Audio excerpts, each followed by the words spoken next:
Kisahmuslim.com. Kisah penggugah jiwa. Kisah Nabi Nuh alaihi salam, bagian kedua. Maka Nabi Nuh pun bersedih karena kaumnya tidak mau memenuhi ajakannya, bahkan sampai meminta agar disegerakan azab untuk mereka. Meskipun begitu, Nabi Nuh alaihi salam tidak berputus asa. Dia tetap berharap kiranya ada di antara mereka yang mau beriman. Hari demi hari berganti, bulan demi bulan berganti, dan tahun pun berganti dengan tahun berikutnya. Tetapi ajakan beliau tidak membawa hasil. Beliau berdakwah kepada kaumnya dalam waktu yang cukup lama, yaitu 950 tahun, sebagaimana yang difirmankan Allah. Dan sesungguhnya kami telah mengutus Nuh kepada kaumnya, maka ia tinggal di antara mereka 1000 tahun kurang 50 tahun. Quran Surat Al-Ankabut ayat 14. Namun sedikit sekali yang mau beriman kepadanya, hingga akhirnya beliau mengadu kepada Allah seperti yang disebutkan dalam surat Nuh. Ya Tuhanku, sesungguhnya aku telah menyeru kaumku malam dan siang, maka seruanku itu hanyalah menambah mereka lari. Dan sesungguhnya setiap kali aku menyeru mereka agar engkau mengampuni mereka, mereka memasukkan anak jari mereka ke dalam telinganya dan menutupi bajunya, dan mereka tetap di atas sikapnya dan menyombongkan diri dengan sangat. Kemudian sesungguhnya aku telah menyeru mereka dengan cara terang-terangan.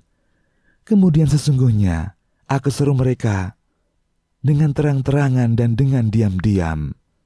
Maka aku katakan kepada mereka, mohonlah ampun kepada Tuhanmu.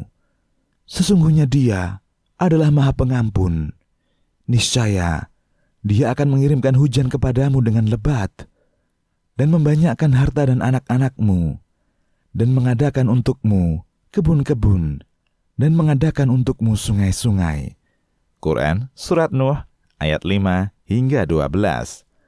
Nabi Nuh berkata, Ya Tuhanku, janganlah engkau biarkan seorang pun di antara orang-orang kafir itu tinggal di atas bumi.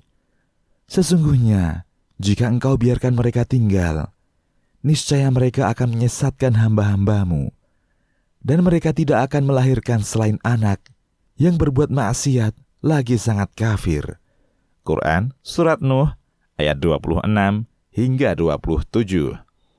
Maka Allah Subhanahu wa Ta'ala memerintahkan kepada Nabi Nuh untuk membuat kapal dan mengajarkan kepadanya bagaimana membuatnya dengan baik. Mulailah Nabi Nuh alaihi salam membuat kapal dengan dibantu orang-orang yang beriman kepadanya. Setiap kali orang-orang kafir melewati Nuh dan pengikutnya, mereka menghina dan mengejeknya karena melihat beliau membuat kapal besar di gurun Sahara yang tidak ada sungai dan laut. Penghinaan mereka bertambah ketika mereka tahu bahwa maksud Nabi Nuh alaihi salam membuatnya adalah untuk menyelamatkan dirinya dan pengikutnya dari azab yang akan Allah timpakan kepada mereka. Akhirnya, pembuatan kapal pun selesai.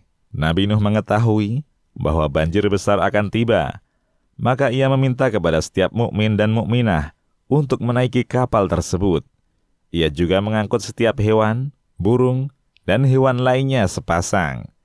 Hingga ketika Nabi Nuh alaihi salam bersama pengikutnya telah berada di atas kapal, datanglah banjir besar.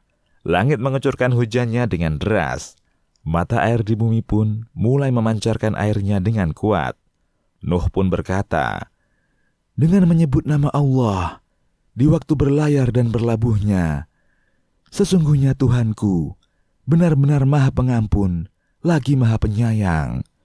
Quran Surat Hud ayat 41. Kapal pun mulai berlabuh dan mengapung di atas air. Ketika itu Nabi Nuh melihat anaknya yang kafir. Ia memanggilnya dan berkata, wahai anakku, naiklah bersama kami, dan janganlah kamu berada bersama orang-orang yang kafir.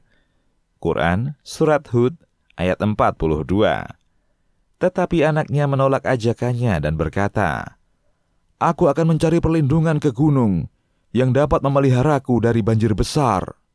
Nuh berkata, "Tidak ada yang melindungi pada hari ini dari azab Allah selain Allah yang Maha Penyayang."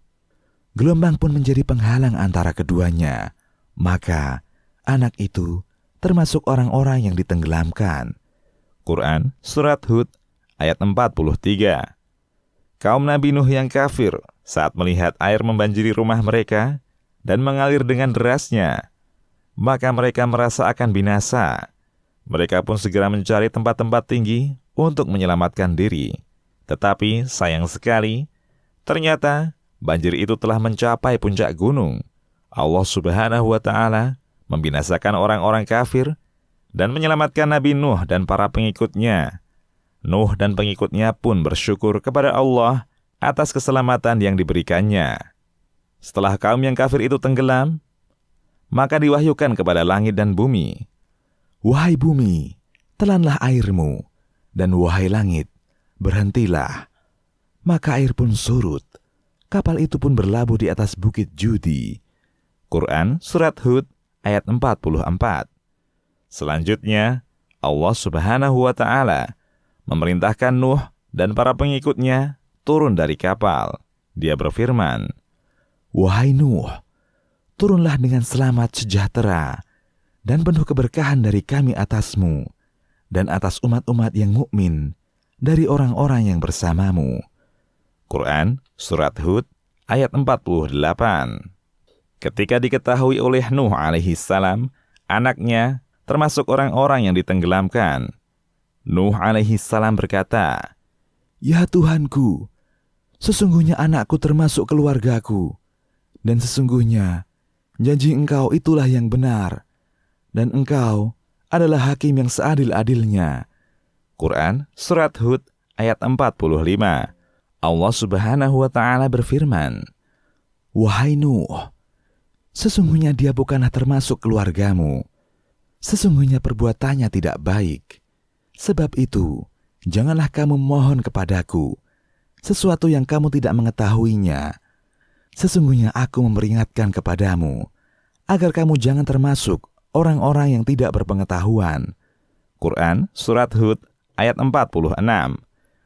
Nuh pun berkata, "Ya Tuhanku, sesungguhnya aku berlindung kepada Engkau dari memohon kepada Engkau sesuatu yang aku tidak mengetahuinya, dan sekiranya Engkau tidak memberi ampun kepadaku, serta menaruh belas kasihan kepadaku, niscaya aku akan termasuk orang-orang yang merugi."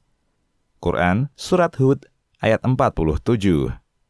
Setelah Nabi Nuh dan para pengikutnya turun dan melepaskan hewan-hewan yang diangkutnya, maka mulailah beliau dan para pengikutnya menjalani hidup yang baru.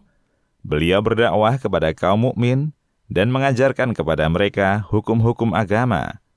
Beliau banyak melakukan zikrullah, salat, dan berpuasa hingga beliau wafat menghadap Allah Azza wa Jal.